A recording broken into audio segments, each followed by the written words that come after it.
Good afternoon, everyone. How many packages could you say could be shredded up and put into a dress like this? Probably not too many. This French rabbit example is very interesting because the colors are bright, they're beautiful, and this works because the brand got what it was that they visualized. It uses bright, contrasting colors. We've got special effects in play here. We've got consistency in the orange element that really carries through the whole line. And ladies and gentlemen, this is wine, okay? So they really have succeeded in moving the emotion of the brand from a bottle into a new medium for wine, into a Tetra Pak box. And the result here is that this wine on shelf delivers bigger impact than any bottle ever could. There's more geography here, and it's well used and well utilized. So, moving right along, brand color is really a key thing at shelf, and it's up to us to drive the awareness of color as we step through.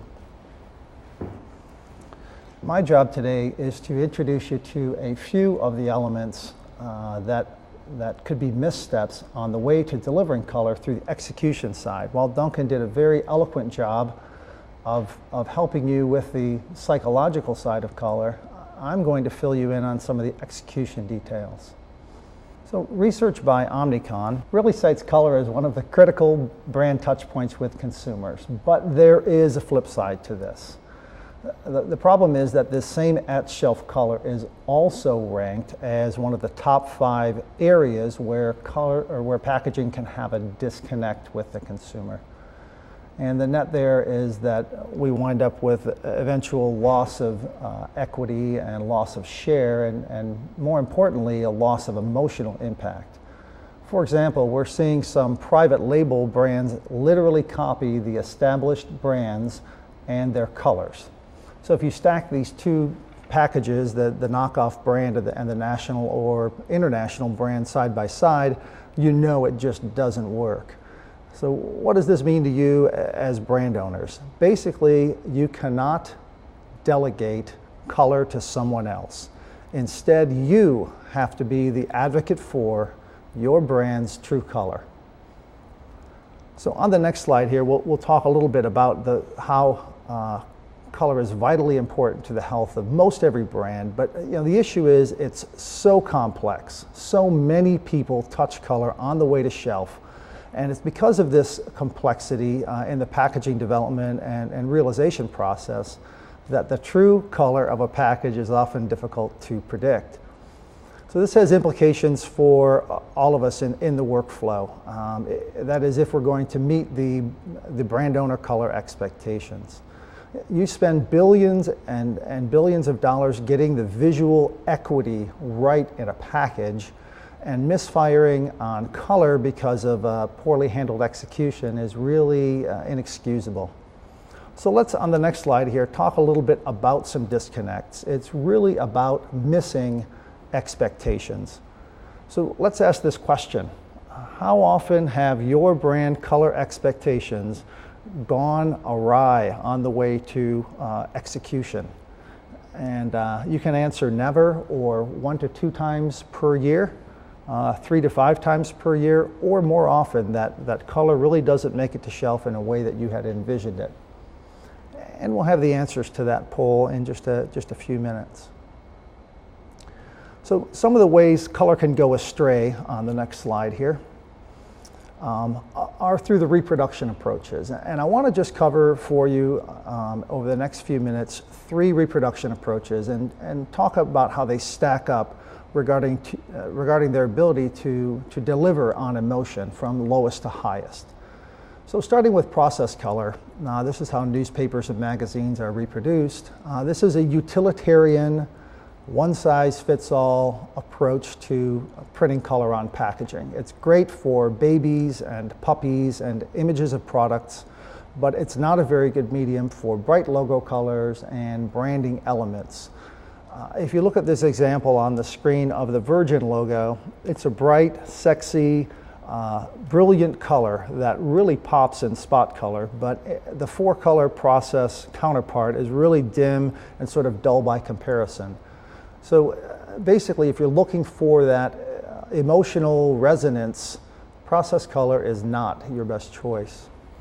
There is a little bit of talk these days about multicolor process print. It's really a slightly better option for delivering on a brand's emotion, and it's being explored by more and more brand owners as a potential way to save some costs in the execution of the packaging, mostly due to the fact that there are a lot of SKUs on shelf these days. But unfortunately, it's very complex in pre-press, and these complexities carry through to on-press, where the consistency can't always be upheld.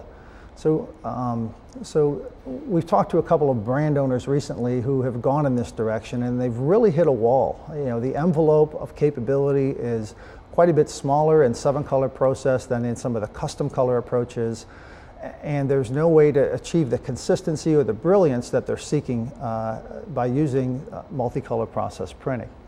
So probably the most effective way to utilize color on a package, the way to get the widest color gamut and actually the widest emotional gamut, is to use a spot color or custom color.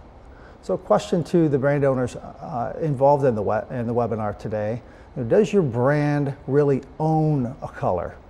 Like Virgin Red, like Tiffany Blue, like UPS Brown? Well, you can, and we think that you should. But what is this, this custom color? I can tell you what it's not. It's not flipping through the Pantone book and finding a color that you think is pleasing. Anybody can do that. It's really a color that's designed specifically for you. It's a single color that you'd use for all of your brand's key elements. It gives you brand distinction, recognition, consistency, and quality at shelf. So the bottom line on reproduction approaches here is that you should not sacrifice the emotion of your brand to substandard reproduction approaches.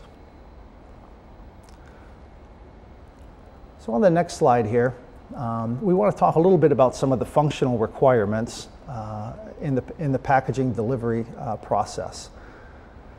The reason it's important to talk about these is that these requirements can kill your color and the brand emotion that's associated with this. So all the technology folks that work at your firms say you need this and you need that and you need the other. But most people think it's really not their job to understand the functional aspects of the package. Things like filling the containers and getting the product to retail, the packaging, the labeling and the display requirements, and the specialty needs like regulatory or dispensing. But these factors can actually have a huge impact on your color results and their at-shelf effectiveness. So it looks like we've got the results back from our poll, so we'll just pause for a moment and talk about those.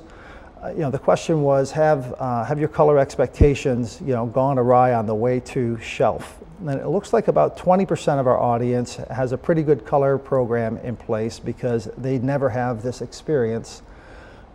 Meanwhile, it looks like about half have between 1 and 5 issues per year, and then a full 23% have really more than 5 instances per year where they've got issues going to shelf. So I guess that really means we should focus a bit more on some of these other issues, like